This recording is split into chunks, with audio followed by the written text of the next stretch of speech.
ایک شخص پکڑا جائے گا قیامت کے دن، تو فرشتے پیش کریں گے یا اللہ اس کے کھاتے میں کوئی نیکی کوئی نہیں، تو اللہ تعالیٰ فرمائیں گے کیوں میرا بندہ کوئی نیکی ہے؟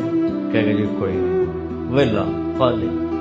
تو اللہ تعالیٰ تو کریم ہے، کہیں کوئی یاد تک کر، کوئی یاد تک کر، تو وہ سوچتا رہے گا، پھر کہے گا یا اللہ ہوتا ہے کوئی نہیں، میں تاجر تھا، لوگوں کو مال دیتا تھا، جو پیمنٹ دے نہیں سکتا تھا تو میں اسے معاف کر دیتا تھا، اور جو لیٹ کرتا تھا تو میں اسے تنگ نہیں کرتا تھا۔ تو میرے نبی نے فرمایا، تو اللہ تعالیٰ فرمائیں گے میرا بندہ تو نے تو میرے بندوں کو بہت سکھی کیا، چل میں بھی تمہیں سکھی کرتا ہوں، جا بیٹی کٹی جنت جا۔ تو اللہ کے بندوں سے نرمی بہت بڑا عمل ہے، بہت بڑا۔ میرے نبی نے فرمایا اگر نرمی کی کوئی شکل ہوتی تو کائنات کی سب سے خوبصورت شکل ہوتی، اور اگر شدت کی سختی کی کوئی شکل ہوتی تو کائنات کی سب سے بدصورت شکل ہوتی۔